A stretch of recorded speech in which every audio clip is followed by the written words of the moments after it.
Hi folks, I'm here again with another book haul, and these are books that I bought in August and the beginning of September, and also one that I got sent, which I'm going to start with. And I've already read this, and spoiler alert, it's amazing. This is a proof of The Binding by Bridget Collins, and just look at it.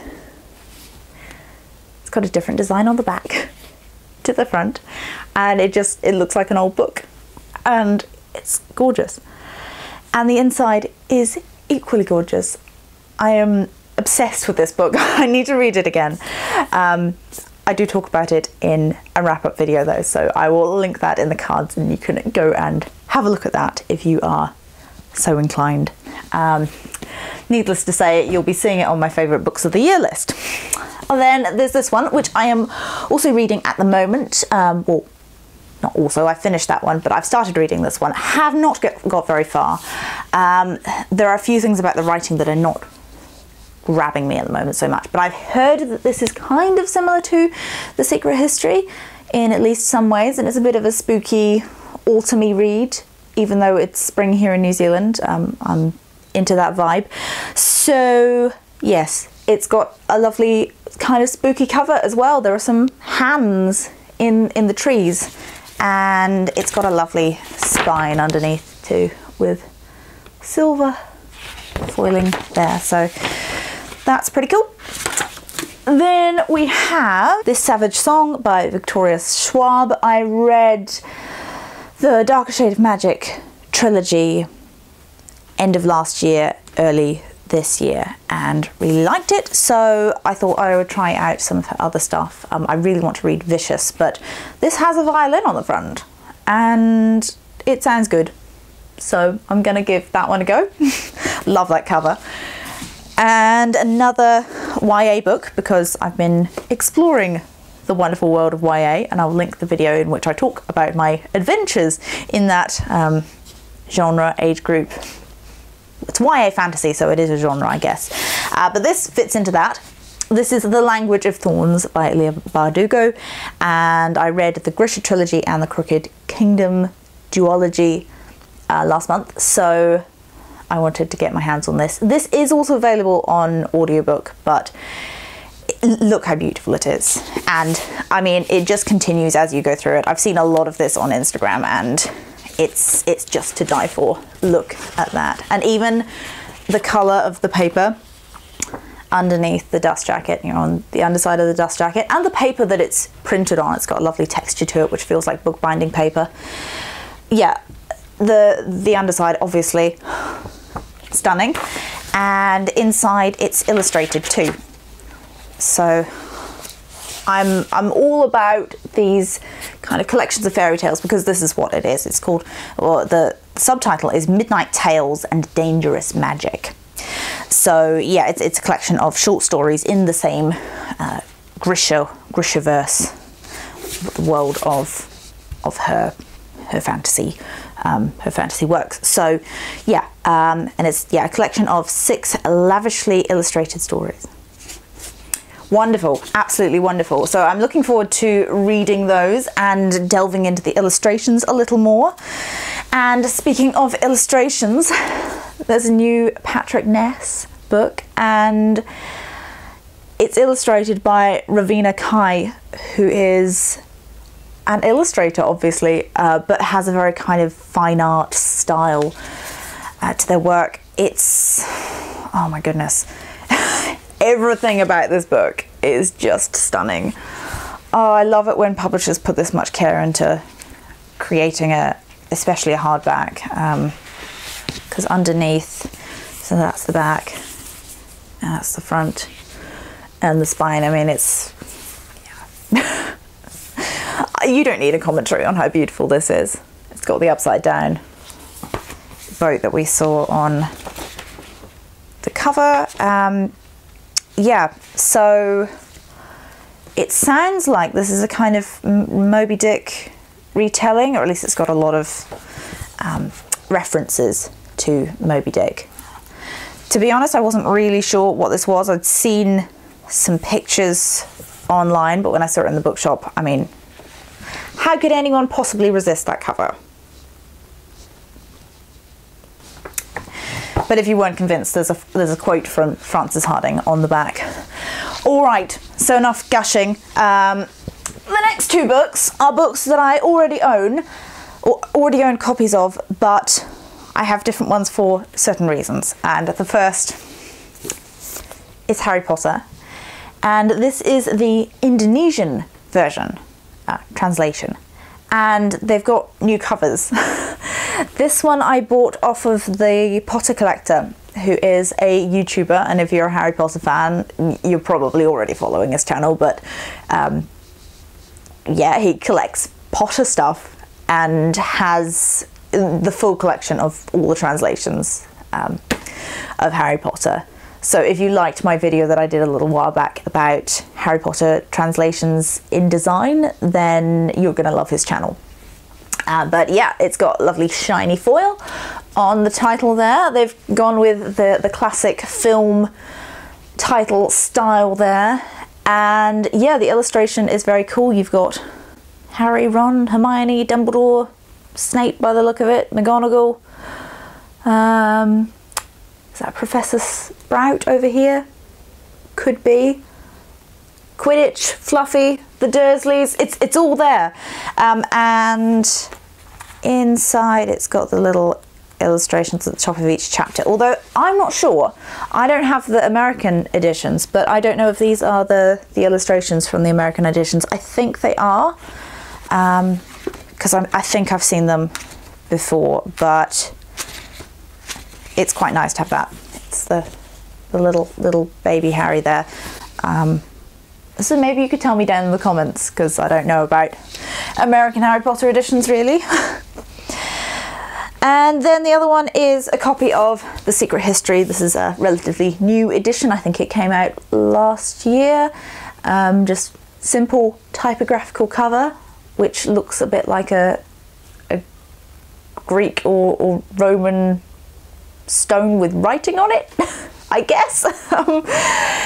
I basically got this because I want to have a copy to annotate, and the copy that I have that I read I really like, but also it's quite tightly typeset. This is actually quite tightly typeset as well. I don't think you can get one that isn't, but yeah, I wanted one to annotate and one to read.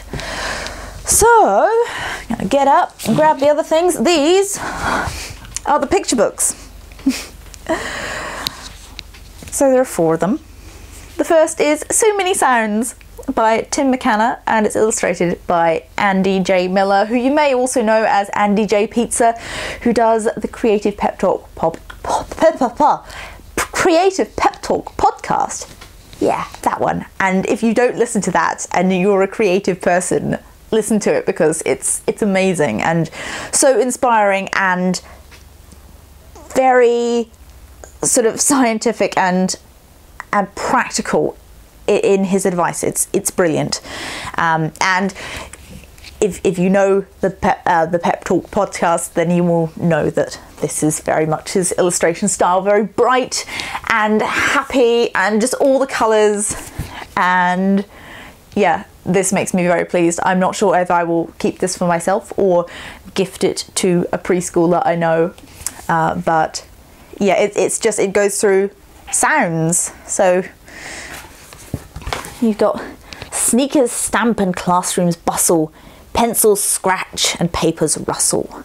So it's got a very sort of onomatopoeic feel to it, and obviously the illustrations really bring it to life as well. And then there's this book, which is so lovely.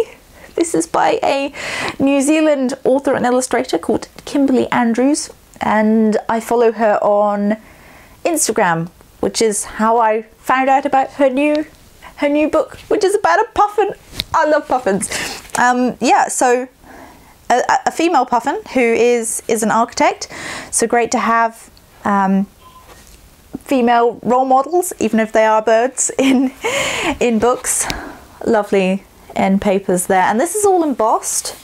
It's probably not showing up, but it's embossed, and there's a spot gloss on the title. So very lovely, and I just adore the detail of her spreads. I'll show you one there. There's a lot going on. And yeah, it's got that kind of architectural feel to it because each page has a text box like that that's got, it's like an old, or I don't know if, so they still use pieces of paper or is it all digital in the architectural world? I don't know, because I'm not an architect. But yeah, it's got like an architectural plan piece of paper. This is so technical, with obviously the client name and the project name and all of that. So I like that touch, even though I described it very uneloquently, ineloquently. You know what I mean. The next one. I saw this in the bookshop and I just couldn't not. Oh, I would have loved this as a child so much. I was obsessed with whales, which is quite strange because all of my friends were either obsessed with horses or dolphins or both, but whales, I don't know. I found them fascinating because they're big and live in the sea and big. Anyway, this is about a whale. Now, pretend that didn't happen. A whale in a fishbowl. And the illustrations are obviously the main reason that I picked this up. That is the end paper design. It's got these beautiful cool tones. And it's got quite a kind of vintage look to it. Quite flat colour. Looks like it's been painted in gouache or something similar.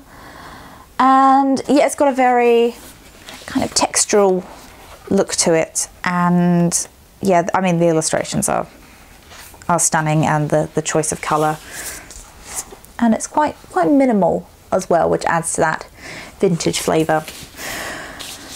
So yeah, that's rather cool, and it's got a dust jacket. I think it's the same, yeah, it's the same design underneath, but the dust jacket is made from a lovely paper. It's an uncoated matte paper that's got just a lovely texture to it. Oh, right, and finally, put that one away. Finally, we've got Franklin! Hooray! This is the next Franklin book by Jane Campbell. And isn't it beautiful? So I love that they've gone with a quite very different colour for the front. The first one is a navy blue, and they've gone for this kind of periwinkle light blue with gold on it, and again there's gold on the back. And I mean, Jen's writing is just charming and whimsical and lovely, but also has a kind of a humour to it that I think adults will appreciate and children will to some extent, but it's got those several layers to it. The slight absurdity to it. So they've got a tortoise called Neil Armstrong, which is one of my favourite details. The end papers are this kind of buttercup yellow. Call it buttercup yellow? Lemon? It's yellow anyway. And I don't want to show you too much of this because spoilers. But look, there are bats in the tree, and there's Neil Armstrong down there. Just delightful. So I think this isn't officially out yet. It might be out by the time this video goes up though, but obviously it arrived a little bit early at my local bookshop. So if you have any children in your life and want beautiful books, definitely recommend this one.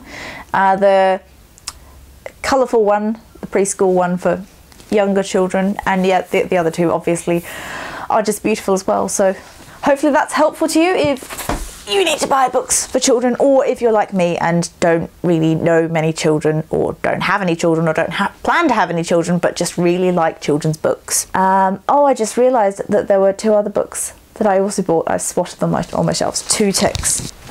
Just as I was wrapping up, I did a little course in children's writing for children, which I probably should have done before I wrote a children's book, but I went in wanting to learn more about writing for for children, but with doing more picture books in mind.